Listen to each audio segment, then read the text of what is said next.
corak hamba Tuhan. Maka saya berkata, apa gunanya engkau mendapatkan uang yang banyak, lalu turunkan kepada anakmu menjadi satu bekal mereka saling membunuh. Perpuluhan jangan diambil, perpuluhan milik Tuhan. Pendeta-pendeta ambil perpuluhan daripada semua anggota. Itu bukan pendeta, itu perampok. Itu semua kejahatan, kejayaan, kesuksesan yang sementara akan menimbulkan hal yang mempermalukan untuk selama-lamanya. Setan tidak takut engkau berjaya, engkau sukses, engkau kaya. Setan paling takut engkau setia sampai mati melayani Tuhan. Buanglah segala hal yang mempermalukan, sehingga engkau boleh menjadi hamba Tuhan yang bertanggung jawab. Ketiga, kita tidak licik. Kita tidak boleh melakukan hal-hal yang bengkok, yang tidak jujur, yang memalsukan, yang munafik, yang pakai topeng. Jadilah seseorang yang bertanggung jawab kepada Tuhan. Jadilah seseorang yang sungguh-sungguh jujur, betul-betul menyatakan diri sebagai orang yang takut kepada Tuhan. Saudara-saudara, pelayanan itu begitu serius, sehingga tidak ada seseorang boleh mempermainkan pelayanan. Barang siapa yang mempermainkan panggilan Tuhan, mempermainkan firman Tuhan, mempermainkan pelayanan di dalam gereja, di dalam hal rohani, dia mempermainkan diri dan akan dibuang oleh Tuhan Allah. Dan keempat, biar kita sungguh-sungguh mentafsirkan kitab dengan penuh kesadaran, pengertian, dan akurat, supaya kita betul-betul menjadi orang yang bertanggung jawab. Saudara, selama 2-30 tahun ini di Indonesia banyak khotbah yang tidak bertanggung jawab. Memberitakan firman, memberitakan kebenaran, itu merupakan saudara hak yang sangat besar yang Tuhan berikan kepada satu orang. Seseorang di dunia bisa beritahu kepada orang lain tentang rahasia surga. Itu berapa besar haknya.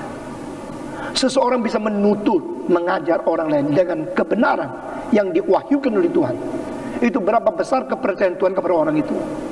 Tetapi orang yang berdiri di mimbar sembarangan berkhotbah, itu dosanya double. Nah, ini penting sekali.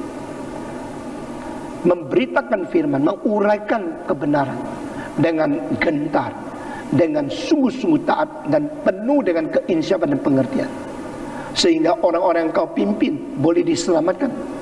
Mereka tidak salah mengerti karena engkau salah membimbing. Pada kekekalan mereka yang bersyukur kepada Tuhan karena pernah Tuhan memakai engkau membawa mereka ke surga, menunjukkan jalan melalui engkau. Apakah jalan yang benar? Kekekalan.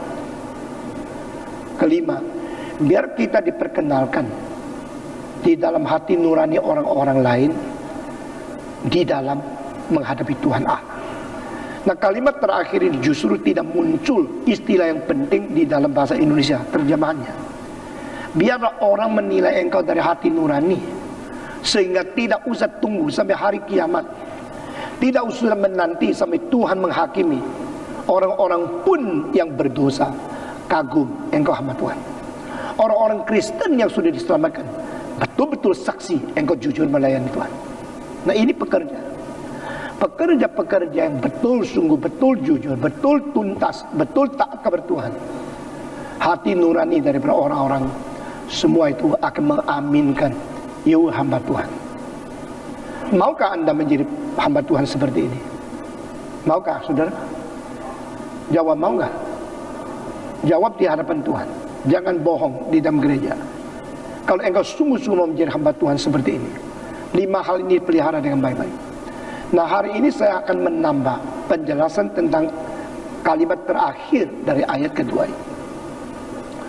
Saudara-saudara, manusia selalu menilai manusia dengan kekurangan, dengan subjektif, dengan sudut-sudut yang kurang berpengalaman, sehingga orang yang bagaimanapun jeleknya tetap bisa menarik banyak orang menjadi pengikutnya.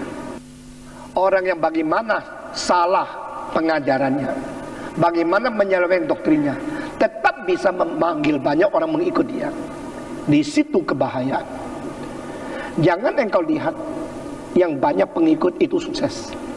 Yang gerejanya penuh itu pekerjaan Roh Kudus. Kalau engkau menilai sesuatu dengan kuantitas, maka engkau dengan tidak sadar diperalat oleh iblis. Yesus Kristus sendiri kadang-kadang mengalami kesulitan karena tidak berhasil mengabar Injil. Yesus Kristus mengirim 70 orang pergi ke desa, kampung, ke kota-kota, keliling memberitakan Injil. Dan dia sendiri setelah kirim orang, dia sendiri juga mengabarkan Injil. Inilah pemimpin yang baik. Banyak pemimpin suruh orang lain melayani, sendiri tidak melayani. Suruh orang lain pergi, sendiri tidak pergi. Suruh orang lain berbanting tulang, sendiri tidur di rumah. Itu bukan pemimpin. Yesus ada pemimpin yang suruh orang lain pergi, lalu setelah mereka pergi, dia sendiri pergi. Mereka diutus dua berdua, Yesus sendirian mengabar Injil. Kenapa sendirian? Karena dia mengetahui murid-muridnya masih lemah, perlu saling menguatkan. Sedangkan dia disertai oleh Tuhan Allah dengan urapan Roh Kudus. Dia mempunyai kekuatan untuk pergi melayani secara sendiri. Dan kali itu kita melihat Yesus setelah melayani tidak ada hasilnya. Satu orang pun tidak bertobat. Sedangkan murid-muridnya banyak bertobat, banyak berhasil. Sehingga kalau dibandingkan muridnya sukses, Yesus gagal. Yesus gagal mengumpulkan massa. Yesus gagal mempertobatkan satu orang. Yesus melakukan mujizat, tidak ada reaksi. Ini tercantum di mana? Di pasal 11 Matius. Matius pasal pertama sampai pasal 10 ada kemuliaan Tuhan Allah terus menerus. Sampai pada pasal 11 tidak ada kemuliaan apa yang dinyatakan.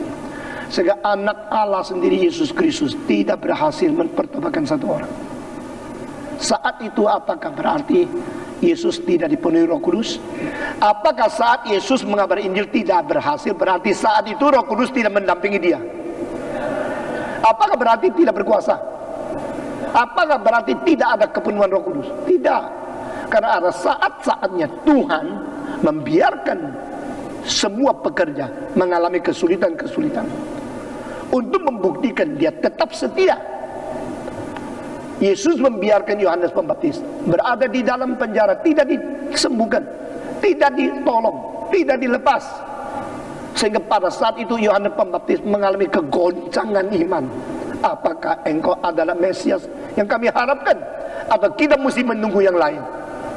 Yesus tahu tidak kalau Yohanes lagi ngomel? Yesus tahu tidak Yohanes lagi lesu di dalam jiwanya? Tahu.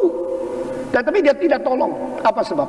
Memang dibiarkan. Saat kesulitan, apakah engkau masih setia? Itu cara Tuhan bekerja.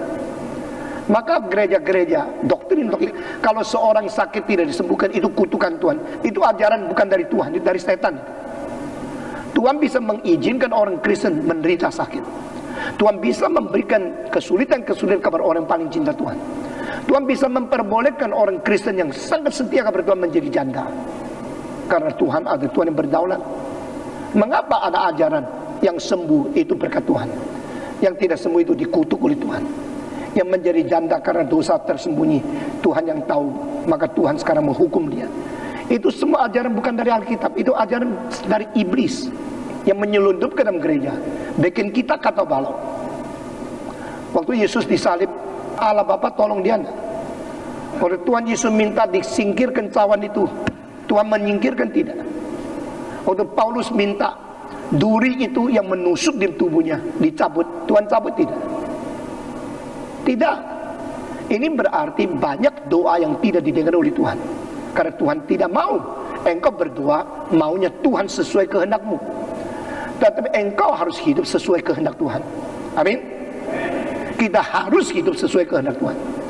Sehingga Yesus Kristus dalam doa itu jangan jelas memberikan satu prinsip yang paling penting dan dasar kepada kita.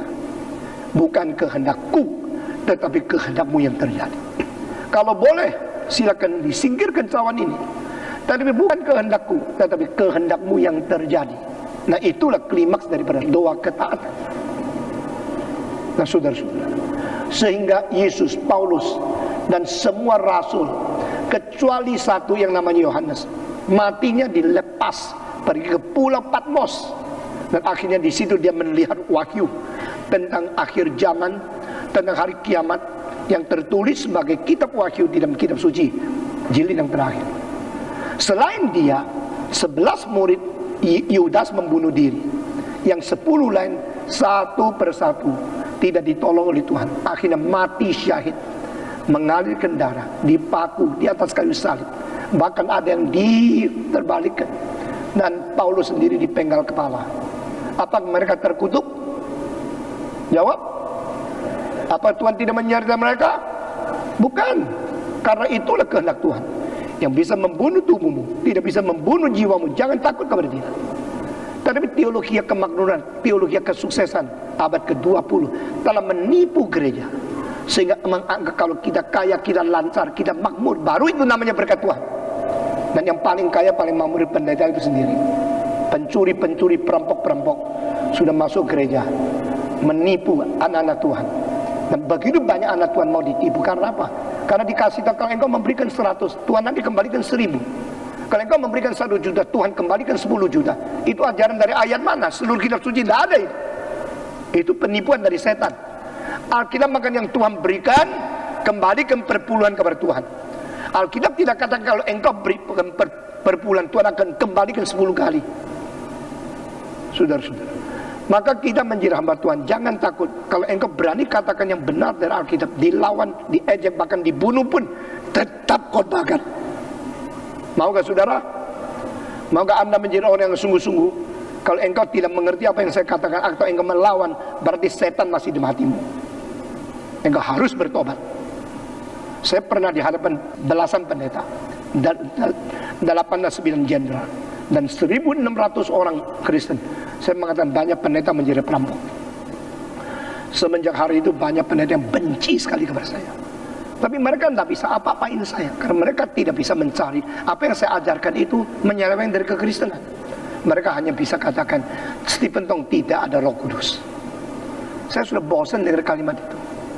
Orang yang tidak ada Roh Kudus mau pikul salib berpuluh-puluh tahun mengabari Injil dengan tidak menghiraukan untung rugi pribadi, tidak menghiraukan mati hidup pribadi, tidak menghiraukan sehat sembuh atau sakitnya pribadi.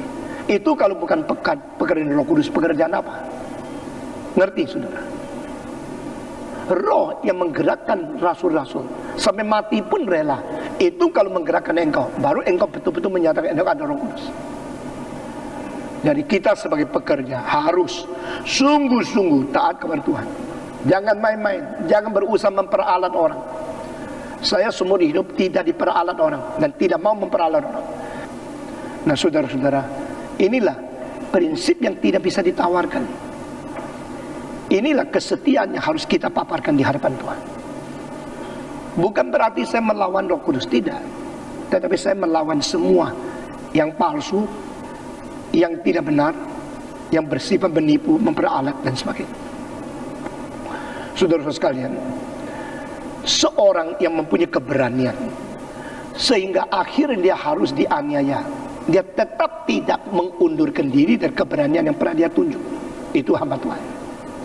Seorang yang setia menyatakan standar dan pendirian kepercayaan, akhirnya harus dihadapkan dengan penganiayaan yang luar biasa. Dia tidak mundur dari standar yang sudah dia paparkan. Saya berkhotbah kepada para pendeta di Taiwan di dalam satu retreat dengan tema pelayanan-pelayanan yang kita terima contoh dari buku Daniel. Lalu Stemi mengatakan, Pak Tong selama ini tidak pernah khotbah tentang Daniel. Langsung kirim orang dari Singapura, naik kapal terbang lewat Hong Kong sampai di Taiwan, naik lagi taksi ke gunung untuk merekam semua yang saya khotbahkan mengenai Daniel dan pelayanan di Daniel. Saudara-saudara, Daniel adalah seseorang yang melayani seolah-olah di dalam 2 jabatan. Dia adalah orang yang masuk kantor Nebukadnezar karena dia dijadikan Perdana Menteri, serta kemudian yang besar. Tapi sesuatu hal yang menyita waktu dia sebagai nabi. Orang mengatakan ini namanya hidup menenun tenda. Ini namanya part-time workers. Saya tidak setuju. Dia di dalam keadaan terpaksa. Dia di dalam keadaan di mana Nebukadnezar menganiaya dia, memaksa dia, memperalat dia untuk melayani di dalam pemerintahan Nebukadnezar yang disebut satu pemerintahan kafir. Tetapi pada saat itu kenapa dia mau? Karena dia tahu di situ dia bisa menyatakan bahwa kuasa Allah lebih tinggi dari kuasa politik manapun di dunia. Sehingga terakhir bukan Allah yang dipermalukan di Babilonia, tetapi Raja Babilonia ini taklukkan ke bawah kuasa kedaulatan Allah. Amin. Sehingga ini dalam reform teologi disebut mandat budaya, culture mandate. Bisakah orang Kristen di pemerintahan sambil melayani Tuhan, sambil membuat pemerintah tahu kuasa Tuhan lebih besar dari kuasa raja? Mestinya begitu. Daniel dalam pemerintahan, dia sebagai perdana menteri, dia menjadi wakil Tuhan Allah. Di dalam riwayat Daniel sebagai pemimpin, sebagai seorang yang melayani pemerintah, tidak ada satu cacat celah yang bisa ditemukan. Di dalam kitab suci ada dua orang yang tidak pernah dicatat dosanya. Satu Yusuf, satu Daniel. Dua-dua mewakili Tuhan menjadi perdana menteri di negara-negara yang paling penting, paling besar, paling berjaya di seluruh dunia. Yusuf menjadi perdana menteri dari negara apa? Mesir. Daniel menjadi perdana menteri di negara apa? Babilonia. Dan dua orang ini dengan sungguh-sungguh bekerja dengan setia, dengan teliti, dengan bijaksana, sehingga orang-orang melihat mereka ada roh dari Allah. Jadi kepenuhan Roh Kudus bukan berbaring, itu sebenarnya roh bebek, bukan Roh Kudus. Tidak ada di Alkitab itu. Yang dipenuhi Roh Kudus adalah orang kerjanya setia, kerjanya teliti, berbijaksana, dan sungguh-sungguh tuntas kewajibannya. Ini Alkitab. Yang dikatakan Alkitab tidak dikhotbahkan, yang tidak dikatakan Alkitab dikhotbahkan semuluk-muluknya. Mau apa gereja ini? Saudara pernah mendengar satu doa daripada Yabis? Pernah ada dengar khotbah itu? Buku itu sudah terjual lebih daripada 220.000 jilid di seluruh dunia. Di dalam waktu yang pendek sekali. Itu doa yang tidak benar. Kenapa? Karena waktu Tuhan Yesus ditanya sama murid-murid, bagaimana harus kami berdoa? Tuhan mengatakan, kamu berdoa mengatakan ini, Bapa kami di surga, dipermuliakan namamu. Yang diajarkan Yesus tidak dikhotbahkan. Yang doa dari Yabis itu yang didoakan, yang diajarkan, yang dikhotbahkan. Karena apa? Itu doa Yabis adalah doa yang sangat cocok dengan orang egois zaman sekarang. Meluaskan kemahku, memperluaskan, perkembangkan akan wilayahku. Bukan tidak boleh, tapi itu bukan paling penting. Memperkembangkan wilayahku, kekuatanku, sama memperlebarkan kerajaan Tuhan Allah. Penting mana? Jawab dong. Lebih penting saya punya usaha besar, atau lebih penting kerajaan Tuhan dibesarkan? Kenapa itu tidak menjadi doamu? Yang doamu adalah untuk dirimu, egois kan? Tetapi orang Kristen tidak lihat penipuan iblis. Pakai Alkitab bikin orang Kristen dibiuskan, ditipu, ditidurkan sampai tidak sadar. Tuhan Yesus mengatakan tentang doa dua prinsip. Pertama, cari dulu apa? Kerajaan dan kebenaran Allah, bukan cari keuntungan dirimu sendiri. Kalau doamu penuh dan Tuhan bikin saya punya company cepat lipat ganda, kaya, tapi tidak doakan kerajaan Tuhan, engkau belum orang Kristen yang taat kepada Tuhan. Kalau gerejamu mengajar itu, gereja brengsek. Karena engkau bukan mementingkan kerajaan Tuhan, pentingkan dirimu. Saudara, kalau engkau mendapatkan keuangan 10 kali, 20 kali, 30 kali, makin kaya, akhirnya mati, bawa 1 rupiah pergi. Tidak. Berapa kaya waktu pergi? 2 tangan kosong. Lalu yang kau turun kepada anak-anakmu itu untuk apa? Untuk mereka saling perang, menjadi bekal mereka mendendam, bermusuhan. Bodoh kamu. Tapi kalau engkau berdoa supaya kerajaan Tuhan berkembang terus, engkau besok ke surga akan dipuji, ini anakku yang mengerti isi hati Bapa. Mengapa gereja begitu bodoh? Gereja mau menerima pendeta-pendeta penipu-penipu yang menyelewengkan Alkitab. Seluruh tema yang paling penting daripada buku Daniel, apa itu? Yaitu membuktikan takhta Allah lebih tinggi daripada kuasa pemerintah dunia. Semua 1, 2, 3. Takhta Allah lebih tinggi dari kuasa pemerintahan dunia. Nebukadnezar, kau bukan raja di atas segala raja. Karena di atas kau masih ada raja di atas kamu. Allah lah raja di atas segala raja yang sejati. Nebukadnezar disebut sebagai King of Kings. Yesus juga disebut King of Kings. Tetapi Yesus menjadi King of Kings, termasuk King of Nebukadnezar. Tapi Nebukadnezar tidak menjadi King of Kings, termasuk rajanya Yesus. Dia masih di bawah Tuhan. Nah, Daniel penting, maka dia tidak tolak. Karena dia mau melayani Tuhan. Di dalam satu pemerintahnya melawan agamanya, melawan Tuhannya. Tapi akhirnya mentaklukkan pemerintahan itu ke bawah kuasa Tuhan. Sehingga Nebukadnezar mengaku, Allahmu Allah yang sejati, Allahmu Allah yang berkuasa, Allahmu lebih tinggi daripada kerajaan Babilonia. Saudara tahu Babilonia berapa hebat? Babilonia berapa hebat? Berapa kuat? Temboknya berapa tebal? Berapa tinggi? Tidak ada orang bisa bayangkan.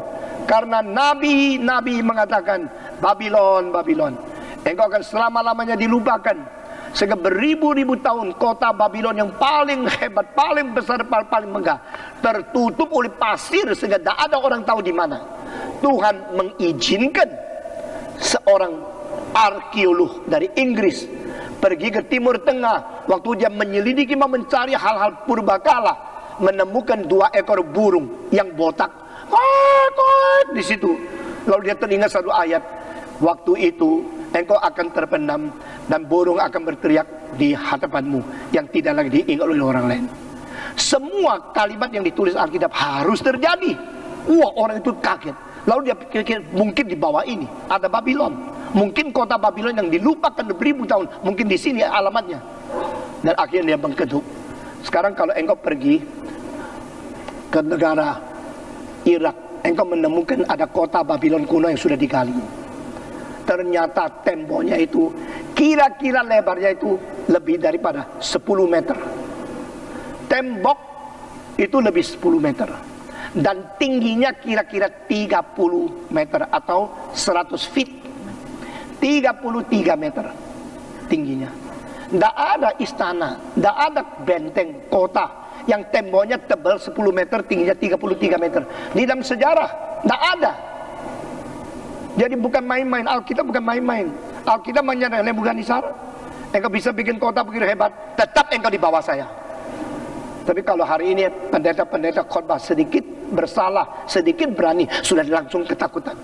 Kita tidak mirip hamba Tuhan, kita lebih mirip hamba uang. Kita lebih mirip hamba setan. Nebukadnezar akhirnya takut. Mengatakan, oh betul, Daniel, Allahmu tertinggi. Nah, tercapailah mulia nama Tuhan dinyatakan di dunia. Saya kadang-kadang melihatnya, kenapa Haleluya Chorus dari Handel itu ditulisnya di Inggris, bukan di Jerman. Padahal Handel orang Jerman. Lalu waktu dia Haleluya, yang mendengar dan berdiri Raja George kedua, George II, dia orang Jerman. Kenapa kok akhirnya tidak di Jerman tapi di Inggris terjadi peristiwa ini? Karena begitu heran, pada saat itu Raja Inggris mati, keturunan semua, tidak ada satu yang bisa menjadi penerus di dalam istana. Maka mereka pikir-pikir harus mendapatkan seorang darah biru, seorang yang mempunyai darah keturunan kerajaan. Lalu mereka menemukan Inggris sama Jerman dulunya satu kerajaan. Maka mereka mengundang George the First, tinggalkan dari Jerman menjadi raja di Inggris. Pasti mau, karena waktu itu Jerman kecil, Inggris mempunyai wilayah yang paling besar. Kanada punya Inggris, Afrika Selatan punya Inggris, Australia punya Inggris, New Zealand punya Inggris, Burma punya Inggris, Palestina punya Inggris, Mesir punya Inggris. Ini tempat yang paling besar di dunia, termasuk Arabia punya Inggris. Dan bukan saja demikian, Malaysia punya Inggris. Saudara-saudara, maka Inggris yang begitu besar wilayahnya mengundang Jerman rajanya ke London. Mau aja dia, saya sekarang meningkat menjadi raja terbesar di dunia. Dan sebelum dia ke Inggris belasan tahun, Tuhan suruh Handel dari Jerman, dia pindah dari Halle ke London menjadi komponis, minta satu green card atau minta permanent residency, dan dikasih. Ini sejarah ya. Saya bukan bicarakan tentang ayat-ayat yang tertulis, tapi saya bicara tentang prinsip-prinsip yang berada di ayat-ayat, yaitu Allah menguasai sejarah semua. Sejarah ada di tangan Tuhan Allah. Dia yang paling besar. Amin. Mana berani you bilang tak amin? Nah, waktu Tuhan mengatakan Handel, pindah dulu. Sudah Handel pindah ke London, tidak lama lagi semua keturunan raja mati. Dia bilang, pindahkan George ke situ. Sesudah ke situ, lalu Handel bikin Mesias di dalam 23 hari setengah. Di dalam lagu yang teragung, Haleluya Chorus. Waktu Haleluya Chorus dan Mesias dipentaskan, London belum menyambut dia. Karena waktu itu mereka sudah bosan musiknya. Mereka berarah kepada John Kay yang menulis musik yang namanya Beggars Opera. Opera, soap opera, Beggars Opera, opera pengemis. Musik rendahan. Seperti sekarang gereja tidak mau pakai musik yang indah, pakai musik rendahan untuk kembar-kembor, ribut-ribut. Katanya melayani Tuhan. Sama. Maka Handel tidak mementaskan Mesias di London, tapi mementaskan Mesias di ibu kota daripada Irlandia. Waktu itu Handel lagi bangkrut, maka dia pakai satu hall yang tidak terlalu besar. Dan dia tidak ada uang untuk minta orang kondak. Dia kondak sendiri. Tapi sambil kondak, mesti suruh orang main organ. Dia tidak ada uang cukup untuk bayar organis. Maka dia sambil main organ sambil kondak. Coba lihat susahnya waktu itu. Yang nyanyi cuma 42 orang. Setelah nyanyi di situ, ada seorang wartawan dari London yang hadir di dalam konser itu. Dia pulang ke London mengatakan, bukan main. Mr. Handel mementaskan satu karya komposisi yang baru yang bernama Mesias dan menggempakan seluruh Dublin, sehingga mari kita undang dia kembali. Baru London undang Handel kembali ke London. Lalu dilatih setengah tahun, berapa bulan.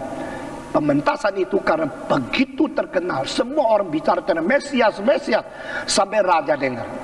Baru raja ikut berada di box daripada khusus imperial. Waktu raja itu mendengar sampai pada haleluya, haleluya, Yesus ada King of Kings, Lord of Lords. Saudara tahu lagu itu kan? Waktu itu Raja George kedua itu tidak berani duduk. Dia mengatakan Yesus baru raja yang di atas sekarang, saya cuma raja Inggris. Lalu dia berdiri. Waktu dia berdiri mendengar sampai selesai, seluruh pendengar raja berdiri, berani kita duduk, semua berdiri, menjadi suatu tradisi sampai hari ini. Hal ini bagi saya seorang teolog, seorang pentafsir Alkitab, saya melihat sangat indah, membuktikan Tuhan adalah yang mengatur sejarah. Amin. Siapa yang suruh Handel ke situ? Handel ke situ, siapa yang suruh raja juga ke situ? Bukan rencana manusia bisa mengerjakan itu. Nah, kenapa tidak di Jerman? Haleluya Chorus dinyanyikan. Kenapa harus di Inggris? Karena Jerman kerucuk. Jerman kelas B. Jerman tidak ada wilayah yang penting di dunia. Jadi seluruh dunia tidak kenal Jerman di negara agung. Tetapi Inggris kerajaan terbesar di dalam seluruh dunia. Wilayah terbesar sepanjang sejarah. Kerajaan Mesir, kerajaan Romawi, kerajaan Babilonia, kerajaan apapun. Kerajaan Persia, kerajaan dari Mongolia, dari Genghis Khan, daripada Hannibal, dari siapapun, dari Napoleon, tak pernah ada satu orang memiliki tanah sebanyak tanah Inggris pada zaman Handel menyanyikan Haleluya Chorus. Nah, dengan terjadinya ini, Tuhan membuktikan, you raja paling besar, saya lebih besar dari kamu. Ngerti sekarang? Nah, ini keindahan yang diatur oleh Tuhan. Maka kalau engkau belajar musik, bukan hanya budak puncak-puncak bisa menyanyi di gereja sudah senang. Tidak, engkau belajar sama tuntas musik sama kedaulatan Allah, musik sama firman, musik sama nilai mutu daripada kesenian itu bagaimana. Akhirnya engkau bisa mempersembahkan yang terbaik untuk Tuhan. Nah, ini hanya sekedar satu hal yang temanya sama dengan topik yang paling penting di dalam Daniel. Yaitu Allah berdaulat lebih tinggi daripada kuasa politik dunia yang terbesar. Demikian pada waktu Nebukadnezar menjadi raja, itu politik yang kuasa paling besar di dunia. Tapi Daniel masuk ke dalam kedudukan sebagai Perdana Menteri, mengakibatkan keinsyafan bahwa Nebukadnezar harus mengaku, your God is the highest God. Your God is over all the sovereignty of man's kingdom. The sovereignty of God is super, is more than any power in the world. Nah, ini telah mencapai kemuliaan Tuhan Allah. Dengan demikian, kitab Daniel menyatakan di dalam kitab suci, iman yang kita miliki adalah iman yang lebih tinggi dari siapapun. Maka kita jangan minder. Kalau kita minoritas, tetap tidak usah minder. Daniel di Babylon minoritas. Daniel di Babylon minoritas atau mayoritas. Saya tempat berkhotbah di New York untuk orang-orang Indonesia. Jangan takut Kristen di Indonesia minoritas. Justru sepanjang sejarah Kristen selalu minoritas. Tapi berbukti saat Kristen minoritas, di situ orang Kristen berjuang. Waktu Kristen mayoritas, Kristen tidur. Nah, Tuhan mengatakan, Babylon hebat ya. Kotanya tingginya 33 meter. 33 meter berapa tinggi tau? Adalah Hotel Citraland 11 susun. Tembok sampai rumah 11 susun itu tembok apa? Siapa bisa melewati? Loncat? Roket? Nggak ada roket. Loncat? Kuda ada kuat. Siapa bisa naik ke situ? Sebelum kami di atas sudah di mana mati. Nggak ada orang bisa menang Babylon. Akhirnya pada waktu Bersasar. Bersasar itu cucunya Nebukadnezar. Nebukadnezar mempunyai seorang anak yang mestinya jadi raja, tapi dia malas masuk istana, masuk kantor. Dia sukanya main-main. Sebenarnya anak orang kaya, nggak mau sekolah, sukanya main-main, pergi ke mall terus. Itu orang namanya Nabonidus. Nabonidus ada seorang raja yang tidak suka memerintah, tapi suka memburu binatang-binatang di dalam rimba, di dalam gunung, dan di dalam tempat-tempat yang belantara. Maka waktu dia pergi, dia suruh anaknya Belsasar yang menjadi raja pengganti. Sehingga Belsasar mengatakan kepada Daniel, kalau engkau bisa menjelaskan mimpiku yang saya tidak ngerti, engkau akan menjadi orang keberapa di negara Babylon? Masih ingat tak? Keberapa? Hah? Ketiga, bukan kedua. Kalau Belsasar satu, Daniel boleh menjadi kedua. Kenapa ketiga? Karena di belakang Belsasar masih ada satu, namanya Nabonidus. Dari papanya nomor satu, dia nomor dua. Meskipun papanya bolos, nggak suka masuk kantor, tapi tetap secara nama dia raja. Saya raja pengganti. Yuk ketiga, itu artinya ketiga. Sudah ngerti? Jangan sembarangan tafsir Alkitab ya. Karena Alkitab itu mempunyai kaitan dengan sejarah, dengan kebudayaan, dengan segala sesuatu. Harus cari tepatnya itu apa. Nah, ini baru ditemukan tahun 50-an, abad ke-20, dari arkeologi yang menemukan justru orang Kristen. Akhirnya dicocok dengan Alkitab, baru tahu tidak salah, engkau orang ketiga. Oh, baru tahu. Nah, Belsasar itu berjaya luar biasa, sombong luar biasa, panggil semua wartawan, semua orang dari luar negeri, semua ambasador daripada negara-negara tetangga untuk menjamu 1000 orang di dalam pertemuan yang paling mewah, paling bangga, paling kaya, paling boros. Keluarkan apa itu? Keluarkan barang-barang tawanan dari bait Allah. Jadi mereka dalam zamannya Nebukadnezar sudah pernah menyerang Yerusalem. Sudah menyerang Yerusalem, lalu keluarkan barang-barang yang berada di dalam perak, emas yang paling mahal, direbut, dirampas. Itu ada perampok yang berpolitik, ada perampok yang beragama, pendeta yang mengambil seperpuluhan, perampok yang berpolitik, raja yang menang perang, lalu musuh dirampas, barangnya dirampok. Ini semua perampok, cuma namanya raja. Jadi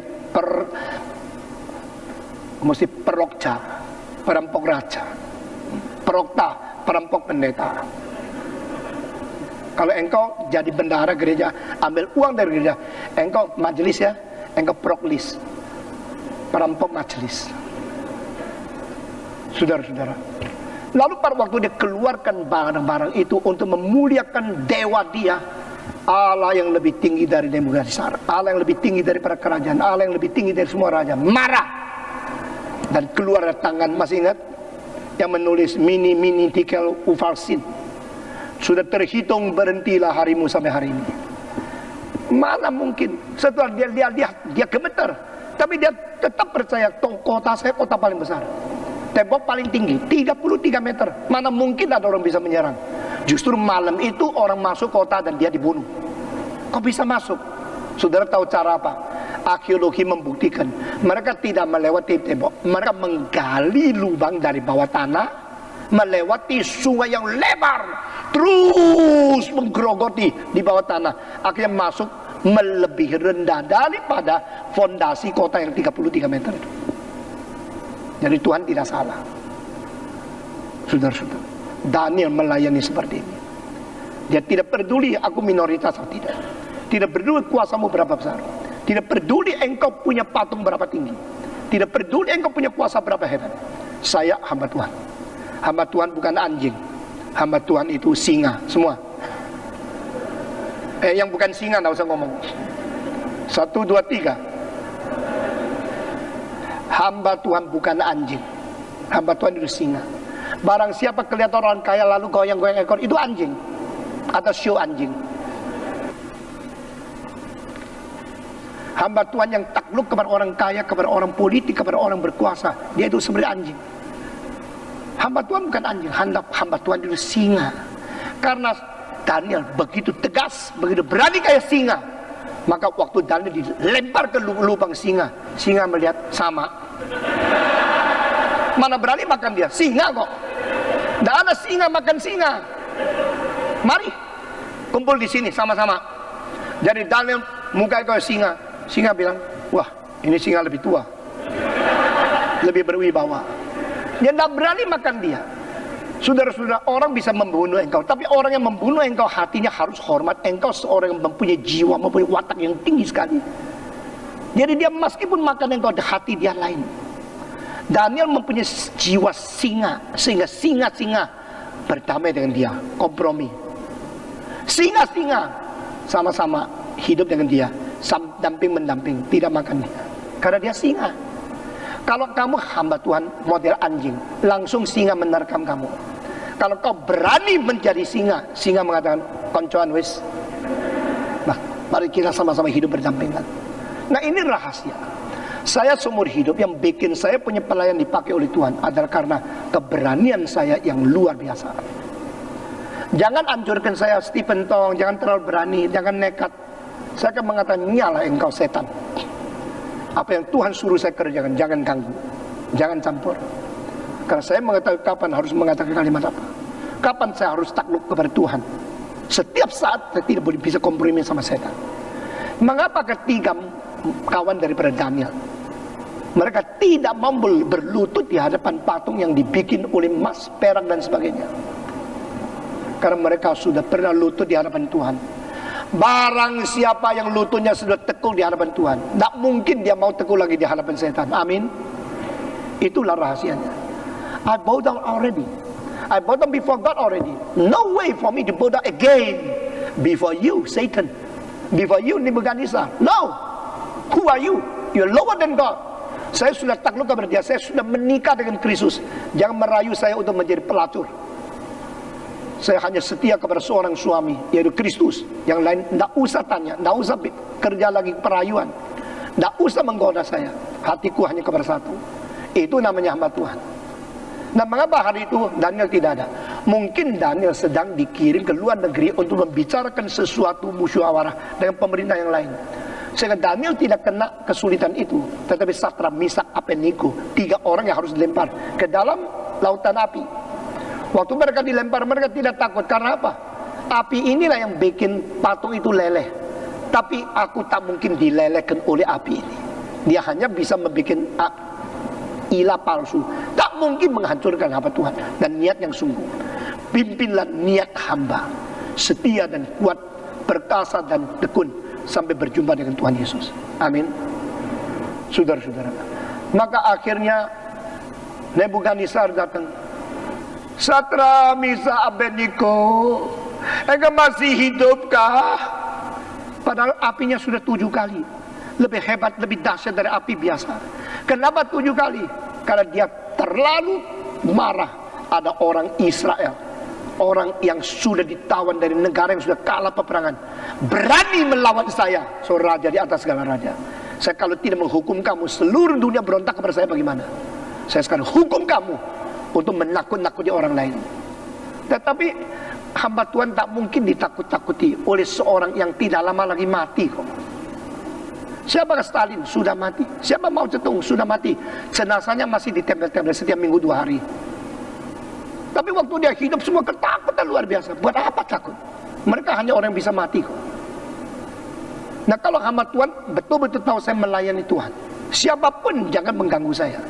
Paulus bilang jangan ada orang yang mengganggu saya, karena di dalam tubuhku ada tanda salib.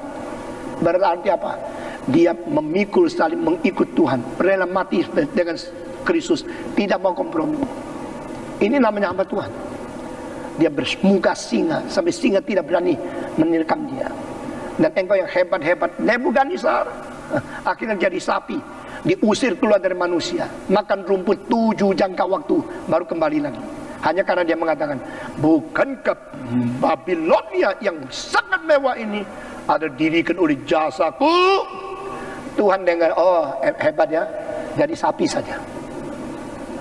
Bukankah aku mempunyai kekuatan membawa ini semua perkakas-perkakas, tempat gelas dan cangkir dan semua yang paling indah yang saya rebut dari Yerusalem. Tuhan bilang, mini tikal ufarsin. Allah tidak bisa dipermainkan. Barang siapa mempermainkan Tuhan Allah, mempermainkan diri. Maka Alkitab mengatakan hari itu Belsasar dipenggal kepalanya, dibunuh, dan adalah Persia dan Madai yang mendapatkan kerajaan itu. Babilonia hancur, tidak pernah menjadi jaya lagi. Saudara-saudara, dan Daniel tidak ikut mati. Nebukadnezar mati, Nabonidus mati, Belsasar mati. Sesudah begitu Darius mati. Sesudah itu Persia dikalahkan oleh Assyria. Lalu seorang raja yang terakhir menjadi raja, namanya adalah Darius. Waktu itu Daniel dimasukkan lubang singa. Saudara tahu, waktu Daniel dimasukkan ke lubang singa, kira-kira umur berapa? Ayo coba tebak. Coba tebak, umur berapa? Paling sedikit umur 80. Karena apa? Sudah lewat 5 raja. Nebukadnezar, Nabonidus, Belsasar, lalu Raja Persia, dan akhir Darius. Dia waktu dimasukkan lubang singa, dia sudah melihat presiden ini mati, raja dunia mati. Satu kali saya di Manila, saya mengatakan Marcos harus bertobat. Orang Filipina mau diberkati Tuhan, dari presiden sampai rakyat harus bertobat. Waktu saya khotbah itu tahun 82, FEBC, Far East Broadcasting Company, yang merekam itu dari company seluruh dunia yang terkenal. Mereka menyiarkan Injil melalui bahasa yang lebih dari 130 macam ke seluruh dunia. Seorang Amerika setelah rekam, Dr. Stephen Tong, I'm sorry, we have to cut off 2 sentences of your preaching. 2 kalimat khotbahmu kita akan potong. Saya langsung dan serius tanya, which sentences? You say President Marcos should repent. Engkau bilang Marcos harus bertobat. Tapi yes, I believe he should repent. But you should know, you are going come again. He has been there for 20 some years. Dia sudah jadi presiden 20 tahun. Jangan sembarang ngomong. Are you coming back to Manila? Dia bilang, Marcos kan sudah 20 tahun.